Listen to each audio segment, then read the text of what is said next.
Same din naman siya siguro with task of a third year batch rep. I think mas stressful pag fourth year batch rep kasi napansin ko na ginawa ko before. Meron activities ng CAS, SE with regards to senior speak. And like ito, at the ACB, kailangan din ng performance from the senior. So, I think it's much more stressful compared to tasks of a third year batch representative. So, I guess I need to strengthen the relation among batch members, especially cooperation with regards to participation in mga events. Disposable. Summer's Eve, Massengale. Shady's got the massive.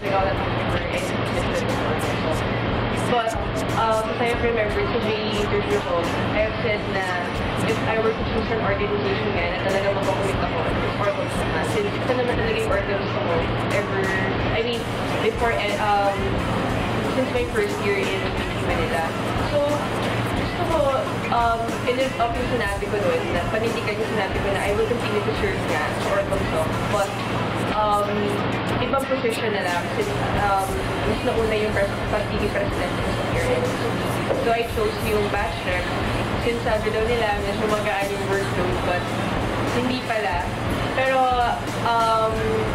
inisip ko naman siya for ilang weeks na kaya ko naman siya i-balance. Kaya ko naman i-demand or may authority naman ako sa Care MSP to implement projects na hindi magpo-coincide with Organs law. So, nasa sa akin na yung power na yun. So, minake sure ko na ang kukunin ko lang position will not, na magkakaroon ng conflict sa pagiging bachelor ko. So, yun, I will try this. In terms of ACADS naman, doon kasi sa test yung pagiging well-rounded na isang tao is kaya mong i-balance yung extracurricular and ACADS. If hindi ko tutuloy yung mga extracurricular activities ko, then focus sa ACADS lang. Ay hindi siya ganung impressive when it comes pag mag-a-apply na ako ng trabaho and when it comes to interview or job application. So I think dito matetest yung skills ko talaga as a student and as a person and kaya ko i-balance yung mga stressful activities na yun. And so far naman, with being a president, na-manage ko na naman.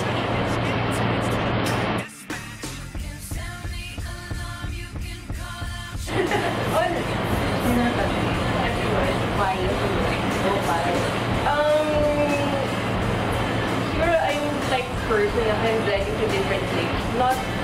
Hindi naman yung super close sa bawat clique sa batch namin, but I know their culture, I know how they interact with other people. So, alam ko kung paano makapag-interact sa kanila in a way na different. For example, sa clique nila, clique nila, for example, nila Aziza, parang ganun. Alam ko kung paano sila mag-function, alam ko kung paano sila makipag-usap sa tao. So, yung conversation or small talk din din, alam ko kung mali yung topic nila.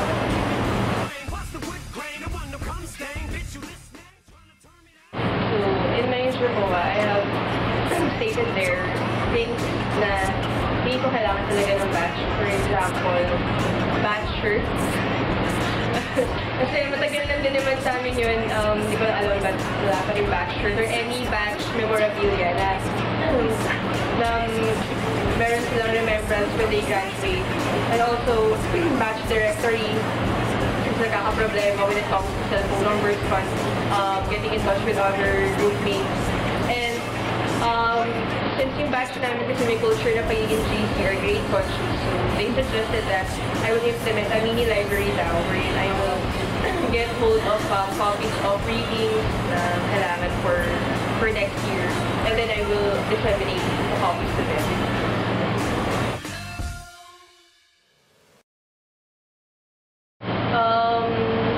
I think I have established some opinion leaders within our batch.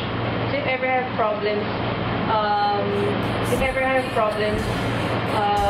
convincing them to participate in any event, I will try to reinforce yung mga friends ko na dun sa mga different cliques na convince yung barkada nila or yung mga friends nila na mag-participate dun sa mga events natin. So yun, talagang minamaximize ko yung pagkakaroon ng kilala or close friends sa bawat barkada.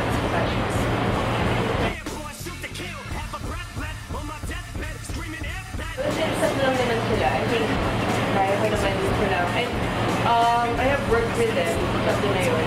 So, wala pa naman kami conflict so far, and naka-establish naman ako ng work relationship with them. So, I can ask them favors, if they, like for example, kailangan ng participation with this event, ganyan. So, alam ko naman kung paano makipag-deal sa kanila. So, wala pa naman kami conflict. These other cats ain't metaphorically where I'm at, man. I gave Bruce Wayne a valley. I think challenge is for me to be more effective. Since in our group works pa lang naman, we're trained to deal with different kinds of people. We're trained to work with different group mates. Kaya na ayaw namin sa kanila. So if ever hindi ko pa nakaka-work yung isang officer na nanalo sa other state, any opportunity yun to know yung skills nila and yung weaknesses nila at the same time. So, I guess it will not be an issue but a challenge for me to be more effective to deal with them and to know yung culture ng mga, I think, sophomores, the majority sa kanila. So, I guess it's okay. Lecture that you never guess is knocking at your doors. People hit the floors, yeah, tonight. Well, I have, I think, 3 years that I have spent with my batch. I know how they act and I know their interests and preferences in terms of academics and extracurricular activities. And with my personality of being very versatile and flexible, I know their attitude in terms of different requirements. So I think I would be very much effective in giving information about our community and persuading them to participate. So spending those 3 years gave me